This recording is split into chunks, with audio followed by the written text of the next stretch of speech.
नमस्कार। सबसे बड़ा अखाड़ा में आप सभी का बहुत स्वागत है और मैं हूं आपके साथ अमनदीप। उत्तर प्रदेश में एक और चरण का रण समाप्त हो गया है और इसी के साथ ही 627 उम्मीदवारों की किस्मत ईवीएम में कैद हो गई है। कई बड़े मंत्रियों और नेताओं की प्रतिष्ठा और साख भी बस्ते में बंद हो गई है। पहले 3 चरण में जहां जाटलैंड, रुहेलखंड, मुस्लिम बेल्ट, यादवलैंड, बुंदेलखंड और कानपुर के इलाके में वोटिंग हुई, तो वहीं इस चरण में तराई वाले इलाके और साथ ही अवध के आधा से ज्यादा क्षेत्रों में वोट डाले गए, जिसमें राजधानी लखनऊ भी शामिल है। और इसी के साथ ही उत्तर प्रदेश के 403 विधानसभा सीटों में से 231 सीटों पर चुनाव हो चुके हैं, यानी कि 60% के आसपास सीटों पर उम्मीदवारों और पार्टियों की किस्मत का फैसला वोटर कर चुका है। जो लड़ाई पश्चिम से चालू हुई थी, अब वो अवध होते हुए पूर्वांचल की ओर बढ़ रही है। खैर, अब 3 चरणों की लड़ाई रह गई है, जिसमें पीएम मोदी का लोकसभा क्षेत्र वाराणसी, सीएम योगी का कर्म क्षेत्र गोरखपुर और साथ ही रामलला की जन्मभूमि अयोध्या शामिल है। यानी कि साफ है, आने वाले 3 चरणों में बीजेपी के स्ट्रांग होल्ड में चुनाव होने वाला है, लेकिन वोटर के मन में क्या है ये कोई तय नहीं कर सकता। चौथे चरण में 9 जिलों की जिन 59 सीटों पर चुनाव हुआ, उनमें 2017 के चुनाव में बीजेपी ने 50 सीटें जीती थी। यानी कि साफ है कि बीजेपी के लिए फिर से इस क्षेत्र में सफलता दोहराने की एक बड़ी चुनौती बनी हुई है।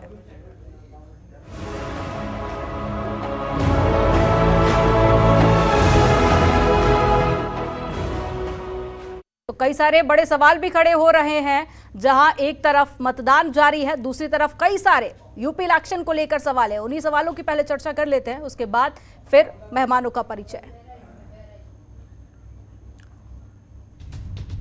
लखनऊ की जंग, वोटरों ने दिया किसका संग? 2022 की बिसात, चौथे चरण में वोटर किसके रहा साथ? जंग है अवध, किसे वोटर ने सिखाया सबक? हालांकि ये स्पष्ट होगा 10 मार्च को। और पूर्वांचल की ओर बढ़ा काफिला, किसका बनेगा मामला?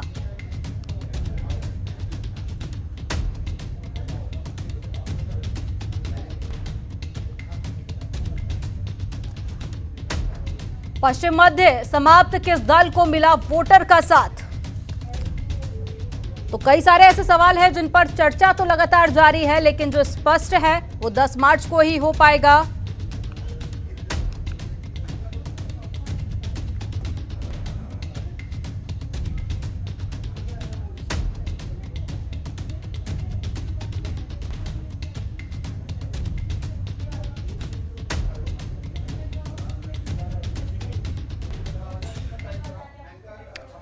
तो उत्तर प्रदेश में चौथे चरण का मतदान खत्म हो चुका है, इसी पर चर्चा करेंगे। खास मेहमान हमारे साथ में जुड़े हुए हैं, मोहम्मद अमीन जुड़े हुए हैं हमारे साथ में, पूर्व संयुक्त निदेशक चुनाव आयोग से, बहुत स्वागत सर आपका। अश्विनी शाही जी जुड़े हुए हैं, नेता हैं बीजेपी से, और साथ ही अभिषेक राज जुड़े हुए हैं जो कि कांग्रेस से प्रवक्ता है। डॉक्टर सुनील कौशिक हमारे साथ में जुड़े हुए हैं जो कि वरिष्ठ पत्रकार हैं। आप सभी मेहमानों का बहुत स्वागत है जनतंत्र टीवी के इस खास डिबेट में।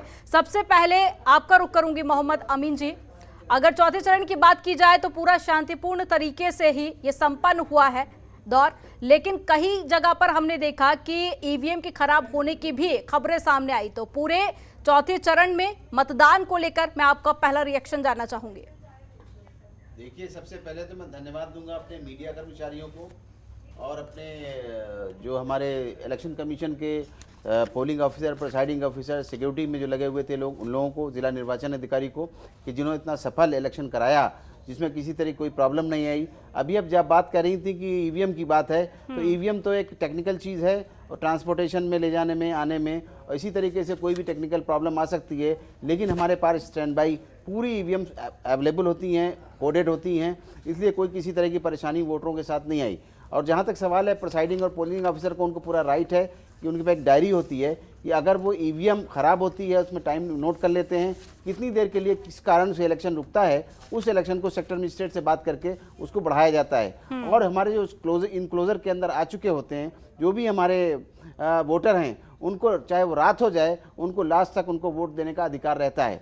इसी तरह से आप लोगों ने सफल बनाया, हमारे वोटरों ने सफल बनाया और पार्टी के लोगों ने भी इसको सफल बनाया, इसके लिए वो बहुत बधाई के पात्र हैं। आप दूसरा क्या बात कह रही थी?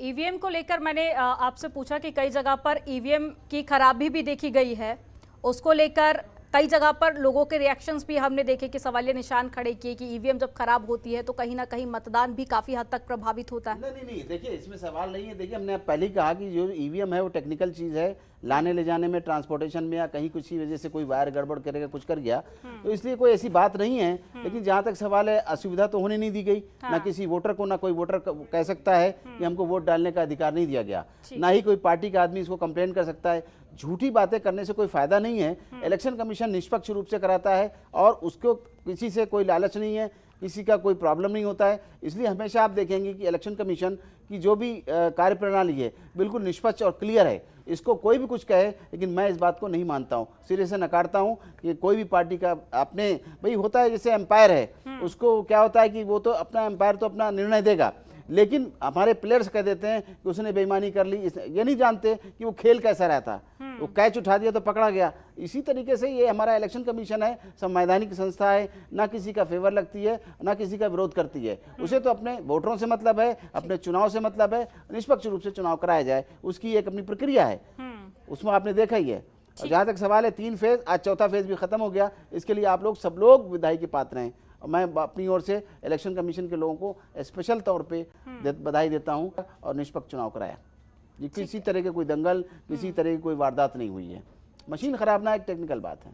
ठीक है, मेजर आशीष भी हमारे साथ में जुड़े हुए हैं, जो कि समाजवादी पार्टी से नेता है, रिटायर्ड मेजर आशीष, बहुत स्वागत है सर आपका। बीजेपी से हमारे साथ में अश्विनी शाही जी जुड़े हुए हैं। अश्विनी जी, आप ही का रुख करूंगी कि 60% से ज्यादा मतदान संपन्न हो चुका है, ईवीएम में उन सभी उम्मीदवारों की किस्मत का फैसला बंद हो चुका है, कितनी उम्मीदें हैं बीजेपी को?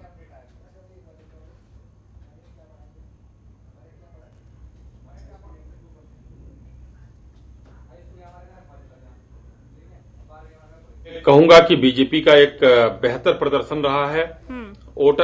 वोटर जो है बीजेपी के साथ है। हमारे जो लाभार्थी हैं वो लाभार्थी हमारे साथ हैं, महिलाएं हमारे साथ हैं। और 2017 के चुनाव में भी देखा गया, इको हो रहा, मनदीप जी जरा सही करा दीजिएगा। 17 के चुनाव में हमारे साथ उत्तर प्रदेश की जनता जो सबका साथ, सबका विकास और सबके विश्वास के नारे पर भर भर के हमको आशीर्वाद दिए थे लोग, सभी वर्ग, धर्म, पंथ, सबका हमको वोट मिला था, तो हम 300 पार कर पाए थे। वही कमोबेश वही हालात इस समय भी देखने को मिल रहे हैं, चाहे वो पहला चरण का चुनाव हो, चाहे आज चौथा चरण हुआ है, या आने वाले जितने चरण हैं। क्योंकि अब विरोधियों के चेहरे पर हवाइयां दिख रही हैं, विरोधियों की भाषा बदली हुई लग रही है, और भारतीय जनता पार्टी निर्बाध गति से अपने लक्ष्य की तरफ बढ़ रही है। जो 300 का पार हमारा लक्ष्य है, हम निर्बाध गति से आगे बढ़ रहे हैं। हाँ, अभी भी आपके माध्यम से जनता से अपील जरूर करना चाहेंगे कि वोटिंग परसेंटेज कम न हो, आप लोग लोकतंत्र में बाहर निकलें और वोट डालें, ये ज्यादा अपेक्षा की जाती है। एक अच्छे लोकतांत्रिक व्यवस्था के लिए एक एक वोट भी बड़ा महत्वपूर्ण होता है सभी दलों के लिए, क्योंकि हम राजनीतिक दल चुनाव में ही आपके सामने होते हैं, हमारी अच्छाइयां, हमारी बुराइयां सब आपके सामने होती हैं। इसको देखते हुए जो बेहतर विकल्प लगे उसके साथ आप आइए, लेकिन वोट जरूर डालिए। वोट न डालना वो अपने लिए बेहद ही खराब चीज है। ठीक है, वाकई में ये भारत के हर एक नागरिक की जिम्मेदारी बन जाती है कि मतदान अगर हो रहा है तो फिर वोट देना जरूरी हो जाता है। सपा से भी हमारे साथ में नेता जुड़े हुए हैं। आशीष जी, आपका ही रुख कर लूंगी। अश्विनी जी विरोधियों की यहाँ पर विपक्षी पार्टियों की बात कर रहे थे और उनका कहना है कि अब जैसे जैसे इलेक्शन बीतता जा रहा है वैसे वैसे बयानबाजी भी काफी ज्यादा तेज हो गई है, विपक्षी पार्टियों की तो भाषा भी बदल गई है। क्या कुछ कहना चाहेंगे, किस तरह से जवाब देंगे?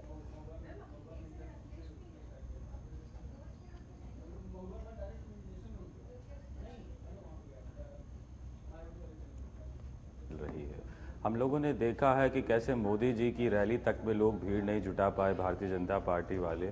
उन्हें हरियाणा से बसें बुलानी पड़ रही थी, राजस्थान से बसों में लोगों को लाना पड़ रहा था। उत्तर प्रदेश में हमने देखा कि अभी सबसे लास्ट में, अभी आखिरी में योगी जी जो है औरैया गए थे और उनकी पूरी सभा में 150 से ज़्यादा लोग नहीं थे उस पूरी सभा में। तो जब मुख्यमंत्री और प्रधानमंत्री जो हैं वो भीड़ नहीं जुटा पा रहे हैं और इनके अनगिनत नेताओं के सोशल मीडिया पे जो है वीडियो वायरल हैं कि जो खाली आगे सीटें पड़ी हुई हैं और संबोधन चल रहा है, ऐसे अनेक वो वीडियो जो है सोशल मीडिया पे वायरल हैं। ऐसे कई घटनाएं हम लोगों ने देखी कि भारतीय जनता पार्टी के विधायक जब गांव देहात में वोट मांगने गए तो गांव वालों ने आक्रोशित होकर उनको दौड़ा लिया है और वो वहां से भाग गए। तो ये सारे संकेत साफ हैं। बोलने के लिए हर व्यक्ति स्वतंत्र है कि उनकी पार्टी जीत रही है, लेकिन वास्तविकता बहुत दूर है अभी उससे। इनने सबको नाराज कर दिया। अगर आप देखें तो इन्होंने किसानों के ऊपर जो इतने जुल्म किए, आपने इतनी महंगाई करी, आपने जो यूरिया का बैग था उसमें से 5 kg जो है वो कम कर दिया, उसकी क्वांटिटी कम कर दी, आपने नए नए टैक्सेस लगा दिए, किसान आपसे नाराज हो गया। महिलाओं के लिए बात कर रहे थे तो आप देखिए 400 के सिलेंडर को इन्होंने 900 रुपए तक पहुंचा दिया। मस्टर्ड ऑयल कितना महंगा हो गया, डीजल पेट्रोल महंगा हुआ तो सब कुछ महंगा हो गया। फिर जो सैलरीड लोग थे, जो सरकारी कर्मचारी थे, आपने उनकी पेंशन बंद कर दी। नई आप नौकरियां देने की बात कर रहे थे, 6 दफे ऐसा हुआ कि आपने परीक्षाएं कराई और वो परीक्षाएं रद्द करनी पड़ी क्योंकि उनके पर्चे लीक हो गए, तो नौकरियां भी नहीं मिली। तो आपसे खुश कौन है? व्यापारी वर्ग आपसे वैसे ही परेशान है। आप नए नए टैक्सेस जो हैं, जीएसटी जो है इतना बढ़ाते चले जा रहे हैं, इतने नए नए किस्म के टैक्सेस लगा रहे हैं, व्यापार कैसे बढ़ेगा? व्यापारी अपना घर कैसे चलाएगा? आशीष जी, जनता से जुड़े हुए मुद्दों पर आपने यहाँ पर बात रखी है। वाकई में महंगाई को लेकर जनता को त्रस्त देखा गया है, कई जगह पर विरोध प्रदर्शन भी हमने देखा है। जल्दी से जवाब ले लेते हैं। अश्विनी जी जवाब दीजिए, क्योंकि जनता से जुड़े हुए मुद्दे ही समाजवादी पार्टी नेता उठा रहे हैं, क्या कहेंगे? नहीं, बहुत अच्छी बात है अमनदीप जी। और इन्होंने मुद्दे जो उठाए हैं उस पर मैं ये बताना ही चाहूंगा कि ये यूपीए के अंग रहे हैं। और 400 का सिलेंडर ये कहते हैं, जरा बता दें कब 400 का सिलेंडर था? 1045 रुपए का सिलेंडर हम लोगों ने, 1145 रुपए का हम लोगों ने जनवरी 14 में खरीदा है और हर जगह है। उसके लिए अगर मस्टर्ड ऑयल महंगा हुआ है तो किसान के सरसों का दाम भी उसको ज्यादा मिला है, 8 रुपए से ऊपर का दाम उसको मिला है किसान के सरसों का। और महंगाई देखिए, महंगाई में मानता हूं कि ठीक है, बढ़ी है, कुछ है, ऐसा नहीं है कि हमको महंगाई नहीं लगती है। लेकिन ये महंगाई अगर सरकारों के हिसाब से देखा जाए तो हमारे यहाँ जो है आज 6% से ऊपर महंगाई दर नहीं गई और 10% से ऊपर इनके यहाँ कम नहीं हुई, 10% से नीचे नहीं आई। तो किसमें महंगाई दर रही? डीजल पेट्रोल के दाम विश्वनाथ प्रताप सिंह की सरकार थी, उसके बाद नरसिम्हा राव जी आते हैं, सीधा डीजल 40%, पेट्रोल 40%, डीजल 50% बढ़ाते हैं। वो इनको महंगाई नहीं दिखती है। इनको जो सोना देश का गिरवी रखते हैं नरसिम्हा राव जी और मनमोहन सिंह जी की जोड़ी, जो फाइनेंस मिनिस्टर प्रधानमंत्री महंगाई का मुद्दा तो जनता भी उठा रही है ना। आप दूसरी पार्टियों का जिक्र करके विपक्षी पार्टियों को जरूर जवाब दे सकते हैं, लेकिन जनता को संतुष्ट कैसे कीजिएगा? जनता को संतुष्ट हम सामरिक मुद्दे पर कर रहे हैं, देश को मजबूत बनाकर कर रहे हैं। उत्तर प्रदेश जो एक बीमारू प्रदेश हुआ करता था, उस बीमारू प्रदेश को हम लोग दूसरे पायदान पर ले खड़ा कर दिया पूरे देश में।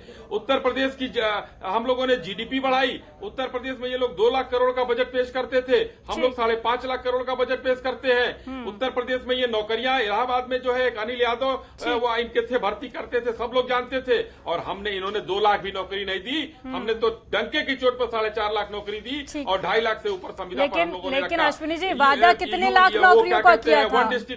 लेकिन वादा कितने लाख नौकरियों का किया था? इसको लेकर मैं आपसे जवाब लूंगी, लेकिन डॉक्टर सुनील कौशिक, आप उत्तर प्रदेश की राजनीति को और विकास को बेहद करीब से देख रहे हैं। अश्विनी जी को भी आपने सुना, क्या इनकी बातों से इत्तेफाक रखते हैं? इतना विकास आप देखते हैं यूपी में? नहीं, ये तो अमनदीप समय बताएगा कि कौन नेता कितना झूठ बोल रहा है। दूसरी बात, तमाम यहाँ मुद्दों पे अभी चर्चाएं हुई और ये सारे राजनीतिक दल के जो प्रवक्ता हैं वो सहमत होंगे कि सरकार ने एक जीएसटी काउंसिल बना रखी है। सारे स्टेट की उसमें भूमिका रहती है। कोई भी स्टेट का मंत्री वहाँ वीटो पावर लगा सकता है, उनकी बिना असहमति के जीएसटी नहीं हो सकता। दूसरी बात, कांग्रेस की सरकार ने ही डीजल और पेट्रोल की कीमत को कंट्रोल करने के लिए जो सरकार का नियंत्रण होता था वो कानून लाया और सरकार का नियंत्रण खत्म हो गया। कैप्टन साहब जो बता रहे हैं कि गैस सिलेंडर जिस तरीके से महंगा हुआ है, ये उनको भी पता होगा कि जब कांग्रेस की सरकार थी 2013 में तो 580 रुपये सब्सिडी गैस सिलेंडर को दी जाती थी जनता की तरफ से। ये सारी चीज़ें हैं। अब वो 580 रुपये कांग्रेस के देते थे, 400 रुपये का देते थे तो वो भी हमसे टैक्स लेते थे। आज ये 1000 रुपये का दे रहे हैं तो वो भी टैक्स हमसे ही जा रहा है। केवल आप कान इधर से पकड़ लो, इधर से वो जनता को गुमराह करने की जो चीज़ें होती हैं वो सब सारे राजनीतिक दल करते हैं, इसमें मैं जाना भी नहीं चाहता। लेकिन बस मैं ये कहना चाहूँगा कि जो जनता से आप कनेक्ट कर पा रहे हैं जिन मुद्दों को लेकर के, वो मुद्दे, जैसे कांग्रेस ने कहा कि साहब हम 40% महिलाओं को टिकट देंगे, मुझे लगता है कि सारे स्टेटों में जहां 3-4 राज्यों में थे वहां भी वो दे देते मुझे, तो लगता है कि एक साफ सुथरी आप राजनीति कर रहे हैं। दूसरा, जहां पेंशन को लेकर के, किसानों के ऋण को लेकर के माफ़ कर रहे हैं, समाजवादी पार्टी से ये नहीं कह सकते कि उनके दूसरे स्टेट में सरकार नहीं है, लेकिन कांग्रेस की दूसरे स्टेट में सरकार है, वहाँ वो ख़त्म करके ये बता सकते थे। राजस्थान में सरकार आई और ये बताते कि हमने साहब पूरा ऋण माफ़ कर दिया, और हम यहाँ सरकार आएगी तो उत्तर प्रदेश में भी हम ऋण माफ़ करेंगे, तो मुझे लगता है एक स्वच्छ छवि की राजनीति होती। लेकिन दूसरे स्टेट में जहाँ जिन लोगों की सरकार है और यहाँ जब राजनीति करने लगते हैं तो जनता सब समझती है। और उत्तर प्रदेश की जनता इतनी समझदार है कि पिछले 2007, 12 और 17 में अलग अलग राजनीतिक दलों को अलग अलग पूर्ण बहुमत दिया है, क्योंकि ये जनता तंग आ चुकी थी 2007 से पहले की बात करें, और राजनीतिक दल के नेता इस बात को कहकर के बच जाते थे कि हमारी पूर्ण बहुमत की सरकार नहीं है, कुछ ऐसी चीज़ें होती हैं जहाँ जो लोग समर्थन दे रहे हैं तो निर्णय हम नहीं ले पाए, और हमारे घटक दल ने इसका विरोध किया, इस तरीके से हम निर्णय नहीं ले पाए। इसका बदला उत्तर प्रदेश की जनता ने, और 2007 के बाद इतना बहुमत दिया कि आप ये आरोप जनता के बीच न लगा सकें कि हम निर्णय लेने में सक्षम नहीं थे, क्योंकि आप निर्णय लेने में बिल्कुल सक्षम है। दूसरी बात आप देखें कि कोई भी मुद्दे हों, जैसे कैप्टन साहब ने ये कहा कि साहब 6 बार पर्चा लीक हुआ, बिल्कुल सच बात है, 6 बार पर्चा लीक हुआ। सपा की सरकार में कितने बार लीक हुआ? 23 बार लीक हुआ। उसका जिक्र भी होना चाहिए कि सपा ने भी लीक किए, भाजपा की सरकार में भी लीक हुए। लाठीचार्ज बेरोजगारों पर सपा की सरकार में भी हुआ, भाजपा की सरकार में भी हुआ और बसपा की सरकार में भी हुआ। तो जनता आखिर जाए कहां, किस सरकार से उसको मिल रहा है? दूसरी बात, स्टेट गवर्नमेंट या भारत, जैसे मानिए कि समाजवादी पार्टी की सरकार आ जाती है तो क्या सिलेंडर 400 रुपए का हो जाएगा? क्या पेट्रोल डीजल 50 रुपए लीटर मिल जाएगी? क्या ये केंद्र सरकार का निर्णय है, केंद्र सरकार की चीजें हैं। केंद्र सरकार जब बदलेगी तब मुझे लगता है निर्णय, और अब इतना पीछे आना मुझे लगता है किसी की भी सरकार आ जाए ये संभव नहीं हो पाएगा। लेकिन कम से कम ऐसी बात तो करें जनता के साथ बैठ करके, चैनल पे बैठे, कम से कम जनता सुने तो उसको हंसे नहीं। एक दूसरे को नीचा दिखाने के लिए इतना लिमिट में आकर के झूठ बोल जाते हैं कि जैसे आप ही की पार्टी बहुत स्वच्छ भी है और दूसरी लेकिन सुनील जी, अब तो जनता भी काफी ज्यादा जागरूक हो गई है, अब वो झूठे और दावे और वादों पर यकीन नहीं करती है। कांग्रेस से प्रवक्ता भी हमारे साथ में जुड़े, उनका रिएक्शन जल्दी से ले लेते हैं। अभिषेक जी, सभी राजनीतिक पार्टियां अपनी अपनी जीत का दावा कर रही है, कांग्रेस को कितनी उम्मीदें हैं? आज तो आपके गढ़ में भी वोटिंग हुई है।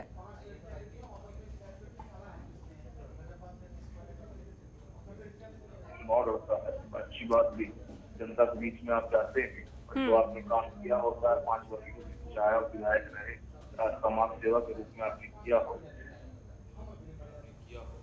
उसका इल्जाम होता है।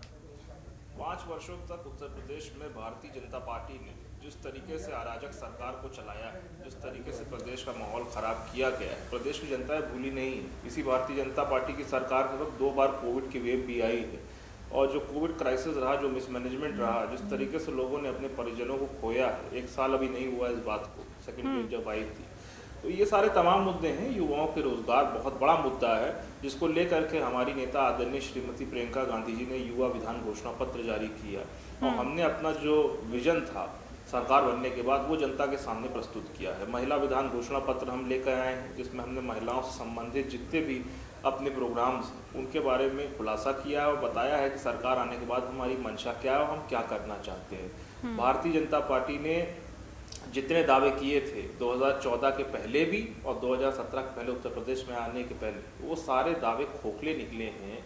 उत्तर प्रदेश को इन्होंने कहा बीमारू राज्य, बहुत दुख होता है मुझे सुन के कि मेरे राज्य को कोई बीमारू राज्य बोले, इस तरीके के लफ्ज़ों का प्रयोग किया जाए उत्तर प्रदेश जैसे राज्य के लिए, जिससे देश को इतने प्रधानमंत्री दिए, जो दुनिया में जाना जाता है जो प्रदेश, ये बहुत दुखद बात है। भारतीय जनता पार्टी की उसमें सरकार रही है, इनको ये भी याद रहना चाहिए, इनके मुख्यमंत्री रहे हैं उत्तर प्रदेश में, मगर जिस तरीके से 5 वर्ष भारतीय जनता पार्टी का मिसमैनेजमेंट रहा, जिस तरीके से किसानों की अनदेखी करी गई, जिस तरीके से युवाओं की अनदेखी करी गई, जिस तरीके से गुंडे तत्वों को प्रमोशन दिया गया, जिस तरीके से लोगों को मंत्री बना दिया गया, तो ये तमाम बातें जो हैं जनता के जहन में हैं, और ये सारे मुद्दे जो हैं, इन मुद्दों पे चुनाव होने जा रहा है। ज़रूर भटकाने की कोशिश करी गई, धर्म के बारे में बोलकर हिंदू मुसलमान कराने की कोशिश करी गई, मगर मुझे लगता है कि जिस तरीके से आज लोग वोट करने के लिए निकले और जिस तरीके से आज पोलिंग सेंटर पे देखा गया कि युवाओं की बहुत ज़्यादा भीड़ थी, नए जो युवा हैं जो पहली बार वोट डाले, उनकी बहुत ज़्यादा भीड़ नज़र आई है। तो प्रदेश की जनता बदलाव चाहती है, क्योंकि भारतीय जनता पार्टी में 5 साल में खोखले दावे जो किए हैं उसके अलावा जनता को कुछ नहीं दिया है। जिस तरीके से हमारे देश के प्रधानमंत्री मोदी जी 2014 से जनता को जुमले दिए जा रहे हैं और कुछ नहीं कर पा रहे हैं, वही स्थिति उत्तर प्रदेश में भी रही है और संगठन में भी इनके फूट है। जिस तरीके से इनका विरोध हुआ, इनकी सरकार का इनके विधायकों ने विरोध किया, बाद में इनके विधायक पार्टी छोड़ के भी चले गए, इनके ऊपर इतने गंभीर आरोप लगा के, तो ये साफ साफ दर्शाता है कि भारतीय जनता पार्टी की जो सरकार उत्तर प्रदेश में चल रही थी वो जनता के लिए हितैषी दल बदल को लेकर एक डेटा जारी हुआ था, उसमें सबसे ज्यादा आप ही के पार्टी के नेता थे जो आपकी पार्टी छोड़कर दूसरी पार्टियों में शामिल हुए थे। देखिए, मैं इस बात को स्वीकार सकता हूँ, ये मुझे डेटा के बारे में नहीं मालूम कि कितने ज्यादा किस पार्टी के नेता गए थे। तमाम पार्टियों के नेता इधर उधर आए गए थे, मगर हाँ, मैं ये बात बोलना चाहूंगा, जो लोग कांग्रेस पार्टी को इस वक्त में छोड़ के गए हैं उनको मैं गद्दार कहना चाहूंगा, क्योंकि देखिए, लड़ने के लिए साहस चाहिए होता है। ये तो दोहरी राजनीति हो गई, मतलब आपकी पार्टी कोई छोड़ के जाएगा तो आप उसे गद्दार करार कह दीजिए। आइडियोलॉजी से अगर लड़ किसी रहा और है, पार्टी से कांग्रेस में आता है तो फिर आप उसका आवाज उठा रहा है, हाथ खोलकर स्वागत करते हैं। सर, ये तो दोहरी राजनीति हो गई। लालच प्रलोभन, अभिषेक जी, ये तो दोहरा रवैया हो गया। जवाब देने जा रही है, जितने नेता छोड़ के गए। ठीक है, लेकिन कई सारे आरोप आपने बीजेपी पर लगाए। अश्विनी जी जवाब भी देना चाह रहे थे। ठीक है सर, जल्दी से जवाब ले लेते हैं अश्विनी जी से। ठीक है, आप अपनी बात कंप्लीट कीजिए, उसके बाद में मैं अश्विनी जी का रुख करूंगी। जी अमनदीप जी, देखिए, मैं ये कहना चाहता हूं सर, 1 मिनट, अभिषेक जी की बात कंप्लीट हो जाए, उसके बाद में मैं आप ही को मंच दे रही हूँ। बोलिए अभिषेक जी। चुनाव के ठीक पहले जो लोग पार्टी छोड़कर जाते हैं वो अवसरवादिता साफ साफ समझती है। जनता कोई बेवकूफ नहीं, जनता को समझ आता है कि आप किस मंशा से पार्टी छोड़कर जा रहे हैं। बड़े बड़े कसीदे पढ़ते, जितिन प्रसाद जिनको इन्होंने कैबिनेट मंत्री बना दिया, जितिन प्रसाद ब्राह्मण अपना संगठन चला रहे थे ब्राह्मणों का, और पूरे उत्तर प्रदेश में उन्होंने प्रचार किया कि सबसे ज्यादा ब्राह्मण हत्याएं जो हुई वो भारतीय जनता पार्टी की सरकार में हुई। फिर बाद में इन्होंने उनको कैबिनेट मंत्री अपना बना दिया। तो देखिए, जनता सब जानती, जनता को सब पता है कि पिछले 5 वर्ष तक जमीन पे उनके लिए कौन लड़ाई लड़ रहा था, किसने संघर्ष किया है और कौन उनकी मदद में आगे हाथ बढ़ाकर आया था और कौन घर में बैठा हुआ था, ये सबको पता है। और सरकार क्या कर रही थी ये भी सब जानते हैं। ठीक है सर, जल्दी से जवाब ले लेते हैं। अभिषेक जी जल्दी से जवाब ले लेते हैं। अश्विनी जी जवाब दीजिए। जी अमनदीप जी, देखिए, अभी इन्होंने जाने वालों को गद्दार कहा और इनके नेता राहुल जी ने इनको डरपोक कहा था। तो मैं कहना चाहूंगा कि सिंधिया जी आए थे हमारे यहाँ, वो मध्य प्रदेश कांग्रेस के अध्यक्ष हुआ करते थे। क्यों डरपोक और गद्दार को इन्होंने वो बनाकर रखा था? ये जब माननीय जितिन प्रसाद जी जब आए हैं यहाँ, तो मध्य प्रदेश कांग्रेस के ट्विटर हैंडल से कहा गया था ये तो कूड़ेदान में पड़े हुए थे। तो ये इनकी भाषा रहती है। हमारे आसाम के मुख्यमंत्री 1 साल तक राहुल जी से समय मांगते हैं, समय नहीं मिलता है। जब समय मिलता है तो राहुल जी कुत्ते को बिस्कुट खिला रहते हैं और वो बगल में बैठे रहते हैं, उनके तरफ ध्यान नहीं रहता है। मैं उसके बाद आता हूं दूसरी चीजों पर, महंगाई और बेरोजगारी और कई चीजों का भाषण इन्होंने दिया। एक पिछली बार चुनाव होता है राजस्थान में, उस चुनाव के पहले राहुल गांधी जी जाते हैं, वहां कहते हैं 1 से 10 तक गिनती गिन रहा हूं, सरकार बनते ही 10 तक गिनती नहीं गिनेंगे, किसानों का कर्जा माफ करेंगे। राजस्थान में नहीं, मध्य प्रदेश में गिनती गिनकर कहा था कि 10 दिन तक अगर कर्जा माफ नहीं होता है तो 11वें दिन मुख्यमंत्री बदल देंगे। मुख्यमंत्री छोड़ दीजिए, सरकार ही बदल गई वहां पर। पंजाब में सरकार, यूपी की बात कीजिए। जी नहीं, राजस्थान में भी इन्होंने 10 तक गिनती गिनी थी। अमनदीप जी, मैं राजस्थान मतलब आपको दुख उस बात का है कि मध्य प्रदेश में तो सरकार गिरा दी, लेकिन यूपी में सत्ता अभी भी बरकरार है कांग्रेस की। नहीं, अश्विनी जी पूरी बात कह नहीं पा रहे हैं। बोला 10 दिन का समय। अमनदीप जी, कहीं यूपी में सत्ता नहीं है। ये लोग 6% की पार्टी थे और अब अभी कौशिक जी ने कितना बढ़िया तरीके से कहा कि अगर इन्होंने 40% की बात उत्तर प्रदेश में की तो इनको उत्तराखंड में भी करना चाहिए था, पंजाब में करना चाहिए था, गोवा में करना चाहिए था, मणिपुर में भी करना चाहिए था। बीजेपी को लेकर भी तो कौशिक जी ने कई सारी बातें कही थी, हमने तो 40% उस पर भी गौर कीजिएगा। कम से कम की। आप ये बताइए कि आपकी पार्टी में किसी की हिम्मत है या संघ वालों की हिम्मत है कि संघ का संचालक किसी महिला को बना दे? इसका जवाब दीजिए। इसका दूसरे प्रदेशों में भी तो करना चाहिए। बताइए आपकी और सुनिए, और सुनिए, किसी आगे की बात सुनिए। अभिषेक जी आपको बोलने का मौका दूंगी, प्लीज बीच में इंटरप्ट मत कीजिए। ऐसे बात नहीं हो पाएगी, बीच में इंटरप्ट मत कीजिए। अभिषेक जी आगे आपको मौका दूंगी। अश्विनी जी जल्दी से अपनी बात पूरी कीजिए। जी और सुनिए, जिसका विरोध ये लोग करते रहे, जो लखीमपुर की घटना का विरोध करते रहे, उसी के जो है नजदीकी रिश्तेदार को इन लोगों ने टिकट दे दिया लखीमपुर में ही।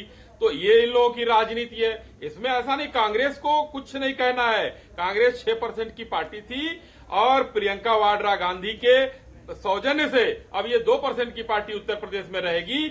लेकिन भारतीय जनता पार्टी का जहां तक सवाल है, हमने अपने किए हुए कर्मयोगी मुख्यमंत्री के साथ रहकर इस पूरे प्रदेश को बदलने का काम किया है। कर्मयोगी मुख्यमंत्री ने हर जिले का 2-2, 3-3 बार दौरा किया। कोरोना से ग्रसित होने के बावजूद भी नोएडा ये मुख्यमंत्री लोग नहीं जाते थे, बिजनौर नहीं जाते थे, लेकिन वहां भी 3-4 बार का दौरा किए और गांव में, बगल के गांव में जाकर वो दवाई और सबसे पूछते थे अनाज मिला नहीं मिला, दवाई मिली कि नहीं मिली, क्या सहायता मिल रही कि नहीं मिल रही है। आज डबल इंजन की सरकार ने राशन देखिए किस तरीके से दिया। कोरोना काल पिछले 100 साल में नहीं आया था। इस महामारी के दौर में सरकार खड़ी रही। दावे आप भले ही जितने भी कर लीजिए, लेकिन अभी भी यूपी का कई एक बड़ी आबादी ऐसी है जहां तक मूलभूत सुविधाएं भी नहीं पहुंच पा रही है। अभिषेक जी कुछ कहना चाह रहे हैं। अभिषेक जी बहुत कम शब्दों में अपनी बात रखिएगा, उसके बाद मुझे ब्रेक के लिए रुकना है। इन्होंने जैसे कोरोना की बात करी, भाई सरकार की जिम्मेदारी होती है, जब इस तरीके की कोई आपदा आई है तो राशन दे के आपने उस जनता के ऊपर प्रदेश की कोई एहसान नहीं किया। ये भारतीय जनता पार्टी के पैसे से नहीं दिया गया है राशन, ये जनता टैक्स पेयर के पैसे से दिया गया है राशन, तो इस पर गुमान नहीं होना चाहिए। और दूसरी चीज जो ये कह रहे हैं 6% 2% की बात कर रहे हैं, याददाश्त बहुत कमजोर है भारतीय जनता पार्टी के लोगों की। 2014 के पहले भारतीय जनता पार्टी की स्थिति उत्तर प्रदेश में क्या थी ये इनको बहुत अच्छे से मालूम है। और बहुत बड़ी बात है, इतना गुमान नहीं होना चाहिए। 10 मार्च को आपको इसका जवाब उत्तर प्रदेश की जनता देगी, तब आपको पता चलेगा 6% कौन है, 2% कौन है, 1% कौन है। ठीक है, राजनीतिक पार्टियों के साथ साथ सभी को 10 मार्च का इंतजार है। जी कौशिक जी रुकूंगा। देखो, बीजेपी कह रही है कि हमने इतने लोगों को खाना दिया, कांग्रेस कह रही है कि कोई एहसान थोड़ी किया है आपने। लेकिन ये दल कोई स्वीकार करने तैयार नहीं है कि इस प्रदेश में 70 साल बाद भी एक इतनी बड़ी संख्या जहां 15-16 करोड़ बताई जाती है, उनको भी खाने के लिए मजबूर होना पड़ रहा है कि जो सरकार दे रही है। इस बात पर कोई नहीं कहना चाहेगा। और हर दल की सरकार रही है, चाहे भाजपा हो, चाहे कांग्रेस हो, या सपा हो, लेकिन इस बात को स्वीकार नहीं करेगी कि हमारी नीतियों के कारण इस प्रदेश में आज 15 करोड़ लोग ऐसे हैं जो खाने की व्यवस्था नहीं कर पाएंगे। अन्य चीज की व्यवस्था आप करिए, सरकार देना चाहे दे, लेकिन उस प्रदेश की 15 करोड़ जनता ऐसी हो जहां सरकार के खाने पर निर्भर हो, उस प्रदेश की इस हालत में पहुंचाने के लिए कौन जिम्मेदार है? इस पर कोई वार्ता नहीं करना चाहेगा। बिल्कुल कौशिक जी, इस पर भी चर्चा होनी चाहिए, क्योंकि फ्री में देने का आज एक ट्रेंड शुरू हो चुका है कि फ्री में देने का वादा कर लो और अपनी सरकार बना दो, लेकिन जनता को कोई भी इतना सक्षम नहीं करना चाहता कि जनता को फ्री की जरूरत ही नहीं पड़नी चाहिए, जनता को इतना कैपेबल बनाया जाना चाहिए। इस पर आगे भी चर्चा करेंगे कि आदर्श आचार संहिता के उल्लंघन को लेकर लगातार हम खबरें देख रहे हैं, कई सारे दलों की तरफ से उल्लंघन किया गया है, किसी में कोई डर नहीं देखा जा रहा है। अगर हम इतिहास उठाकर देखें तो कई बार कई कड़े एक्शन भी लिए गए हैं, लेकिन उसके बावजूद भी कई पार्टी के ऐसे नेता हैं, कार्यकर्ता हैं जो कि आदर्श आचार संहिता का उल्लंघन कर रहे हैं। क्या ये जागरूकता की कमी से आप देखते हैं या फिर कुछ और कारण है इसके पीछे? देखिए, आचार संहिता जो होती है वो सबसे पहले जब इलेक्शन होता है उससे पहले कमीशन के सामने ये उनके लीडर्स आते हैं और उस पर वो सिग्नेचर करके जाते हैं कि हम आचार संहिता का पूर्णतः पालन करेंगे और उल्लंघन अगर हम करते हैं तो हमारे खिलाफ कोई भी कार्रवाई की जाए। इसका एक हम आपको पुराना उदाहरण बताते हैं कि जब हमारे TN शेषन साहब थे उस वक्त क्या हुआ कि अकाली दल बादल ने, नाम कोट कर रहा हूँ, वो हिस्ट्री में है, अकाली दल बादल ने क्या किया कि शाम को उन्होंने अपनी प्रेस कॉन्फ्रेंस की और करके उन्होंने कुछ छूट पब्लिक के लिए, वोटर्स के लुभाने के लिए, और वो अगले दिन सुबह पेपरों में छपी। अब देखिए, अगले दिन तो चुनाव होना है, सब तैयारियां हो चुकी हैं। शेषन साहब ने रात को ही 12 बजे के आसपास उस चुनाव को कैंसिल कर दिया पंजाब का। ठीक, ये है चुनाव आचार संहिता के उल्लंघन का तरीका। अब आपको दूसरा मैं बताऊं कि जिसमें मिस्टर गिल थे, चीफ इलेक्शन कमिश्नर, उसमें हमारे जो बाल ठाकरे साहब थे, बाल ठाकरे साहब ने कहा, हिंदुओं का नाम लिया कि हिंदू हम हैं, हमारी हिंदू पार्टी है और हिंदुओं को वोट देना चाहिए, जबकि इलेक्शन कमीशन किसी जाति पात का कोई फेवर नहीं करता और निष्पक्ष चुनाव की बात करता है। तो गिल साहब ने क्या किया कि उनका वोटर ID कार्ड में जो वोटर लिस्ट में नाम था वो डिलीट कर दिया गया और 6 साल का उनको दिया गया दंड कि आप 6 साल तक आप वोट नहीं डाल सकते। जब वोटर लिस्ट में नाम नहीं होगा तो ना वोट डाल सकते हैं और ना ही कैंडिडेट बन सकते हैं। ये कभी कभी सख्त एक्शन ले लिया जाता है। और यहाँ तक कि मैं आपको बताऊं कि अगर कोई ऐसी बात होती है तो पार्टी डी रजिस्टर्ड भी हो सकती है इलेक्शन कमीशन के मॉडल कोड ऑफ कंडक्ट को अगर किया जाए। अभी आप पिछली बार देखिए, अभी जो बात हो रही थी अखिलेश जी की कि वो उन्होंने प्रेस कॉन्फ्रेंस की, वो उन पे जो मुकदमा दर्ज किया गया है वो दफ़ा 144 का है कि वहाँ पे उन्होंने भीड़ लगाई, लेकिन उन्होंने मॉडल कोड ऑफ कंडक्ट की बात नहीं थी वहाँ पर। इसलिए मैं आपको स्पष्ट कर दूं कि इलेक्शन कमीशन अगर अपने पर आ जाए तो वो कुछ भी कर सकता है और उसको मानना होगा। छोटा सा सवाल है मेरा जी। आज मायावती जी ने मुसलमानों को कोट करके एक बयान दिया है जी कि समाजवादी पार्टी के बहकावे में मुसलमान ना आए जी। क्या होगा ये? इस पे हमारे जो ऑब्जर्वर हैं वहाँ पर पर्यवेक्षक हैं उन्होंने नोट किया होगा, कुछ पार्टी के लोगों ने भी नोट किया होगा और वो कंप्लेंट जाएगी। 24 घंटे, मुझे 24 घंटे हो गए। सुन तो लीजिए 24 घंटे के लिए क्या है, वही सरकारी प्रक्रिया है। हमारे जो अफसर हैं उन्होंने नोट किया, देखा, और ये चीज़ें पेपर में भी छपी होंगी, मीडिया में भी आई होंगी। तो ऐसा नहीं है। और ये हमारे रिपोर्ट मांगी जाएगी, हमारे सीईओ जो हैं यूपी के, उनसे मांगी जाएगी रिपोर्ट और उसको कमीशन देखेगा, उसके बाद उनको नोटिस जारी होगा अगर इस तरह की बात है। तब तक चुनाव हो चुका होगा।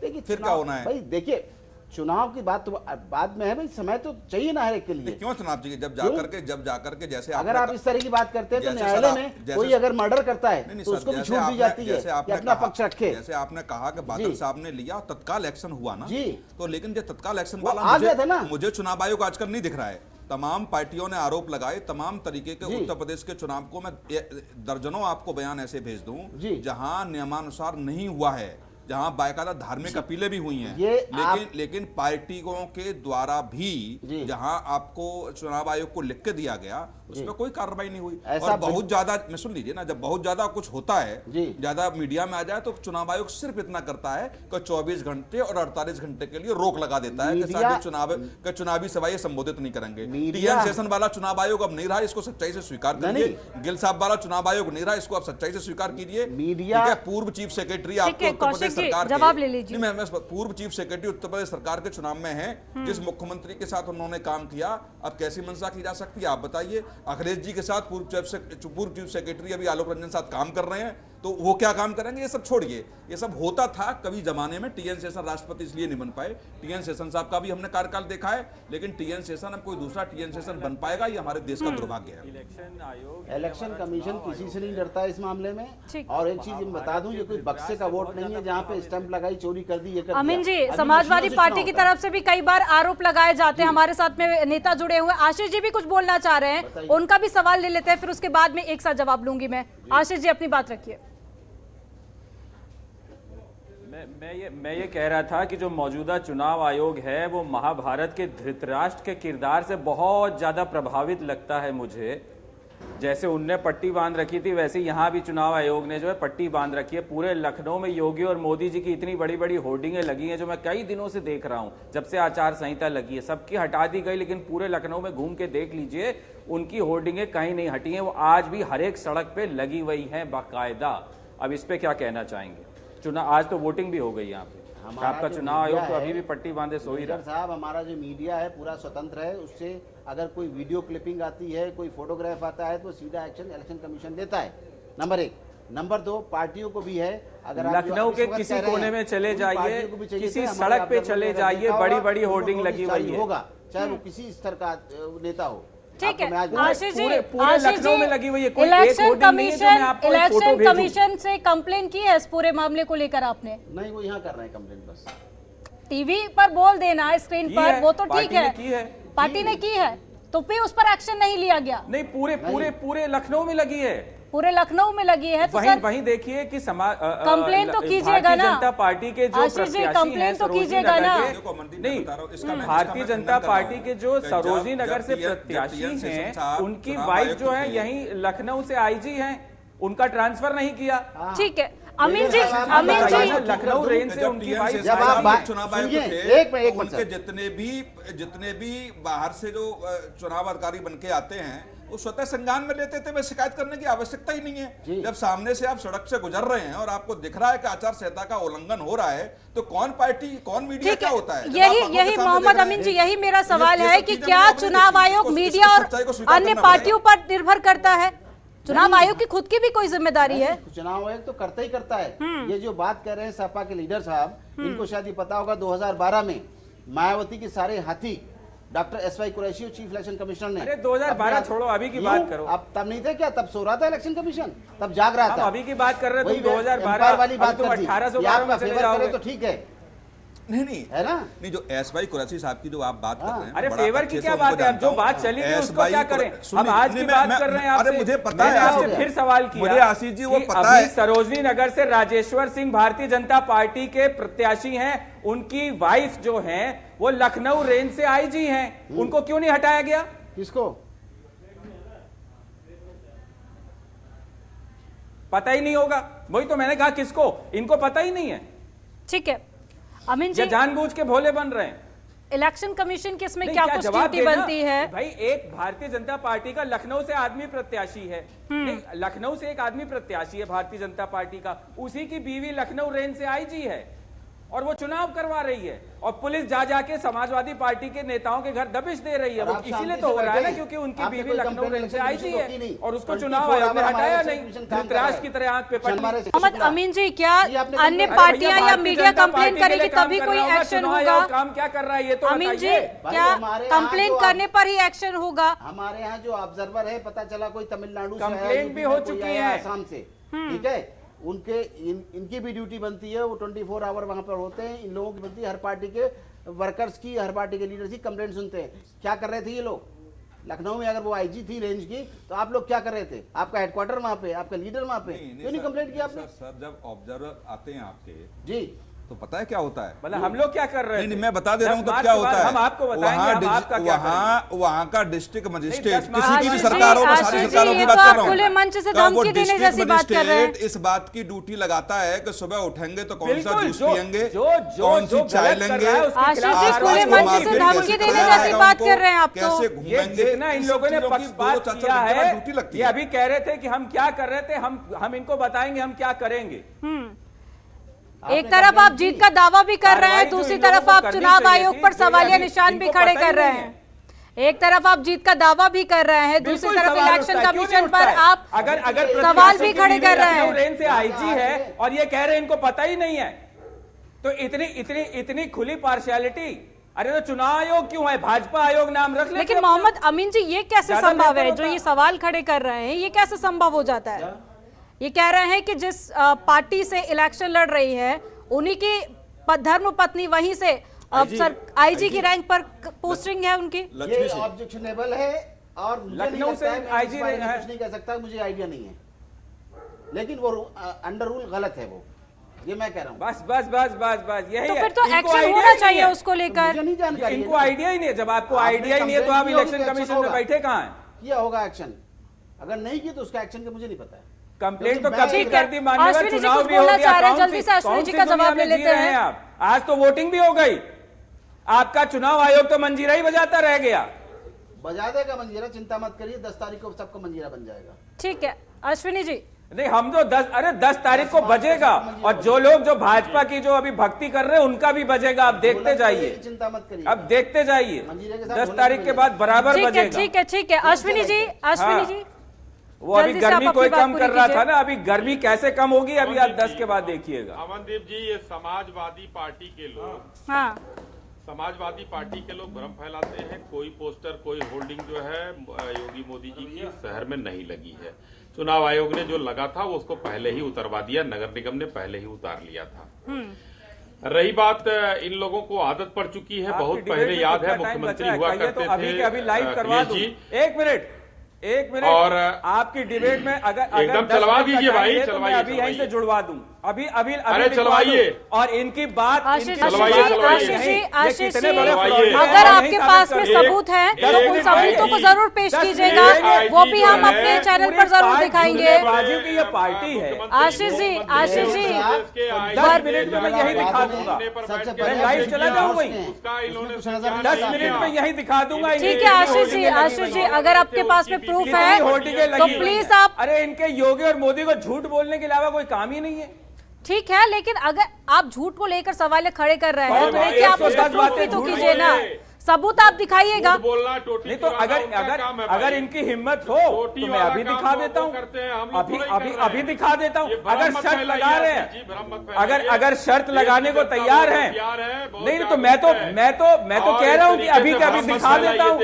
इनका झूठ का फलुंदा अभी इनकी पतलून उतार दूंगा, यहीं इनकी पैंट में यही उतार दूंगा। इस तरह की शब्दावली का प्लीज इस्तेमाल मत कीजिए आशीष जी, इस तरह की शब्दावली का प्लीज इस्तेमाल मत कीजिए। आपको पार्टी का पक्ष रखने के लिए बुलाया गया है, डोंट बी पर्सनल। अभी के अभी लाइव दिखाऊंगा आपको। Ashish ji don't be personal please. अभी के अभी हाउटिंग आपके दिखाऊंगा जो ये नहीं तो अभी आप इस तरह की टिप्पणी नहीं कर सकते, आप इस तरह की टिप्पणी नहीं कर सकते। प्लीज मर्यादा में रहकर शब्दों का इस्तेमाल करें। आप किस तरह की बात कर रहे हैं, आप किस तरह की बात कर रहे हैं? तो इनकी कोई मर्यादा है? ये रात में एक लड़की को पुलिस जो है रात में लड़की को जला दे, इनका विधायक जो है लड़की का बलात्कार करके उसके पूरे। आशीष जी समाजवादी पार्टी के नेता हैं आप, मर्यादा में रहकर आप शब्द का इस्तेमाल कीजिए। किस तरह की बातें आप टीवी स्क्रीन पर रख रहे हैं? मैं कह तो रहा हूँ आप लोग अपने आप को एक्सपोज कर रहे हैं। आशीष जी इस तरह की बातें कर आप खुद को एक्सपोज कर रहे हैं। हिम्मत है किसी कमल गट्टे की हैसियत है? किसी कमल गट्टे की हैसियत है? आशीष जी ऐसी बातें बोलकर खुद को एक्सपोज मत कीजिए, जनता पर बुरा असर पड़ता है इसका। ठीक है, कांग्रेस के प्रवक्ता कुछ बोलना चाह रहे हैं, आवाज डाउन कीजिए इनकी। आशीष जी आप अपनी बात रखिए। देखिए ऐसा है, जो ये बात हुई इस बात में ऐसा तो नहीं कहा जा सकता कि 100% झूठ है। आज लखनऊ में ही मैं जब वोट डालने गया अपने पोलिंग बूथ पर, तो मैं क्या देखता हूँ, जहाँ पे वोट करने का इंतजाम था जिस स्कूल में, उसी के सामने भारतीय जनता पार्टी के कई नेताओं के मकान थे और वहाँ पे उनकी name plate, hoarding, Bharatiya Janata party तमाम चीजें लगी हुई थी, जबकि बिल्कुल मतलब 10 फीट की भी दूरी नहीं रही होगी वहाँ से। साथ में जब अंदर जाते हैं तो ये भी देखने के लिए मिलता है कि वहाँ पे तमाम लोग जो बैठे हुए हैं, जो वहाँ पे अधिकारी वगैरह भी हैं, कर्मचारी वगैरह भी हैं, वहाँ पे वो बैठे हैं, उनकी मौजूदगी वहाँ भारतीय जनता पार्टी का गाना बज रहा है मोबाइलों पे, योगी जी की जय जयकार हो रही है गानों के माध्यम से। तो कहीं ना कहीं ये चीज़ें प्रभावित करने वाली हैं। चुनाव आयोग को इन चीज़ों का संज्ञान लेना चाहिए। हर बार ये नहीं हो सकता कि पार्टी जाके बताएगी कि इस बूथ पे और इस बूथ पे एक जानकारी। वहाँ पे चुनाव आयोग का काम क्या है, आखिर चुनाव आयोग किस लिए है? चुनाव आयोग को ये चीजें मॉनिटर करनी चाहिए और अगर इस तरीके के लोग वहाँ पर है तब वहाँ पर लोग कौन, तुरंत उनके ऊपर फौरन कार्रवाई की जानी चाहिए। मगर कहीं ना कहीं हल्का हाथ दिया जाता है इस तरीके की चीजों को करने के लिए। भारतीय जनता पार्टी का दबाव बहुत ज्यादा है, ये बात तो हम समझ सकते हैं। और भारतीय जनता पार्टी ने जिस तरीके से जितनी मशीनरी उनको अपने चुंगल में ले रखा है और जिस तरीके से उसका दुरुपयोग कर रही है, ये किसी से छुपी हुई बात नहीं है। मगर हाँ, फिर भी भारतीय जनता पार्टी के हम साथी को बता दें कि 10 मार्च के बाद ये चल नहीं पाएगा। 10 मार्च का आप इंतजार करिए, इसके बाद उत्तर प्रदेश में भारतीय जनता पार्टी का नामो निशान नहीं रह जाएगा। ठीक है, ठीक है। अब एक एक कर मैं फाइनल कमेंट आपसे ले रही हूँ। प्लीज भाषा की मर्यादा रखिएगा और सिर्फ अपनी पार्टी को लेकर ही बात कीजिएगा, ठीक है? अश्विनी जी सबसे पहले आपसे फाइनल कमेंट। जी देखिए, भारतीय जनता पार्टी कहीं भी किसी भेदभाव की बात नहीं करती। हम लोग सीधा सबका साथ, सबका विकास और सबका विश्वास की बात करते हैं। प्राइवेट प्रॉपर्टी पर कोई लगा सकता है, कोई भी कुछ लगा सकता है। सपा और कांग्रेस को संवैधानिक संस्थाओं पर सवाल उठाने की आदत है। सेना पर भी सवाल उठाया इन्होंने, सेना के अध्यक्ष पर उठाया, लेकिन उनकी शहादत के बाद उत्तराखंड में इन्हीं लोगों ने कटआउट लगाकर उसका प्रयोग किया था। लेकिन अश्विनी जी धुआं वहीं उठता है जहां आग लगी हो। ठीक है, ठीक है, अपने लक्ष्य की तरफ बढ़ रही है। ठीक है आशीष जी, बहुत संक्षिप्त में फाइनल कमेंट आपका।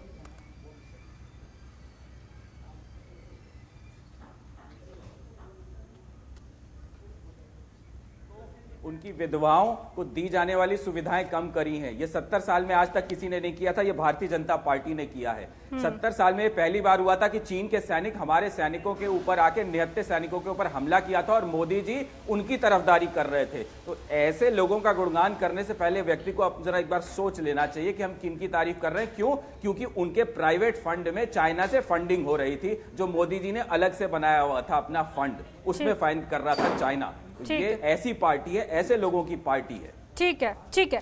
कौशिक जी फाइनल कमेंट आपका, और साथ ही ये भी बताइए कि राम मंदिर के फैसले के बाद में ये पहली बार विधानसभा इलेक्शन हो रहा है और साथ ही जब बात अवध की होती है तो राम मंदिर का जिक्र अक्सर साथ में ही होता है। तो ऐसे में क्या राम मंदिर का असर भी आप देखते हैं? मुझे नहीं लगता कि राम मंदिर की चर्चा इस बार उत्तर प्रदेश के चुनाव में बहुत जोर से हो रही है कि जिस तरह की इसकी अपेक्षाएं चुनाव से पहले तमाम राजनीतिक विश्लेषक और पत्रकार अंदाज लगा रहे थे कि कहीं न कहीं चुनाव मंदिर का प्रचार प्रसार इस जोर से किया जाएगा कि पूरे चुनाव में उसका फायदा उठाया जाएगा। जैसे तमाम चीज़ें निकल के आई थी कि आरएसएस इस बात की रणनीति बना रहा है कि हर घर से कुछ 11 रुपये लिए जाएंगे, हर घर से एक ईंट जाएगी, एक माहौल क्रिएट किया जाएगा। वो सारी चीज़ें जो विपक्ष के द्वारा कही जा रही थी वो मुझे लगता है सारी चीज़ों पे विराम लग गया। अब ये सब चीज़ें धार्मिक तो हो सकती हैं लेकिन हर चुनाव में, लेकिन फिर भी मुझे लग रहा है कि 2024 का चुनाव है, बीजेपी उसके लिए भी कुछ रखेगी क्योंकि 2024 तक लगभग मुझे लगता है कंप्लीट की स्थिति में मंदिर होगा, थोड़ा बहुत रह जाएगा तो वो आंदोलन वहाँ बड़ा कार्यक्रम कोई हो सकता है, माहौल क्रिएट किया जा सकता है, लेकिन ये निश्चित है कि इस बार ज्यादा प्रभाव नहीं देखा जा सकता। बिल्कुल सही बात है। ठीक है। और कांग्रेस से अभिषेक राज जी आपका रुख करूंगी, एक कंक्लूडिंग रिमार्क बहुत ज्यादा संक्षिप्त में जवाब दीजिएगा। देखिए, जैसा कि मैंने कहा 10 मार्च को फैसला हो जाएगा और दूध का दूध पानी का पानी हो जाएगा कि उत्तर प्रदेश की जनता आखिर चाहती क्या थी। जो मैं कह रहा हूँ वो बात सत्य होगी और भारतीय जनता पार्टी सत्ता से बाहर होगी। राष्ट्रभक्ति का सर्टिफिकेट मत बांटिए। हर एक व्यक्ति जो हिंदुस्तान में रहता है वो इस देश का भक्त है और देशभक्त है। आपके सांसद लद्दाख के माननीय प्रधानमंत्री जी को सांसद में मुद्दा उठाते हैं कि चीन जबरदस्ती कब्जा कर रहा है, मगर इसके बारे में भारतीय जनता पार्टी वाले मुंह नहीं खोल रहे हैं और एक बार भी बात नहीं कर रहे हैं। और आप गूगल पे जाके देख लीजिए, वहाँ पे 2019 और आज 2022 का वहाँ पे देख लीजिए किस तरीके से चाइना अपनी कॉलोनी बिल्टअप करता चला जा रहा है। और भारतीय जनता पार्टी की सरकार और हमारे प्रधानमंत्री जी और हमारे यशस्वी गृह मंत्री जी बिल्कुल शांत हैं और चुप बैठे हैं और कोई जवाब नहीं दे रहे हैं। और देश की जनता सब जानती है। ठीक है, जनता जानती है और जनता अपना जवाब जरूर देगी। आप सभी मेहमानों का हमारे साथ में जुड़ने के लिए बहुत शुक्रिया, चर्चा में शामिल होने के लिए। तो आखिर जनता ही ये निर्धारित करेगी कि वो किस पर अपना भरोसा जताती है और सभी को बेसब्री से इंतजार है 10 मार्च का। फिलहाल इस डिबेट में इतना ही। आप देखते रहिए जनतंत्र टीवी।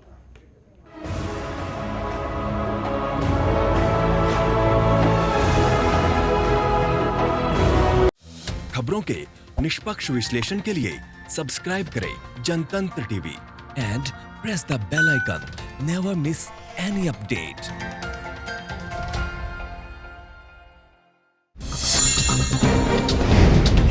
डाउनलोड कीजिए जनतंत्र टीवी ऐप को, जो कि अवेलेबल है गूगल प्ले और ऐप स्टोर पर। अधिक जानकारी के लिए अभी डाउनलोड करें।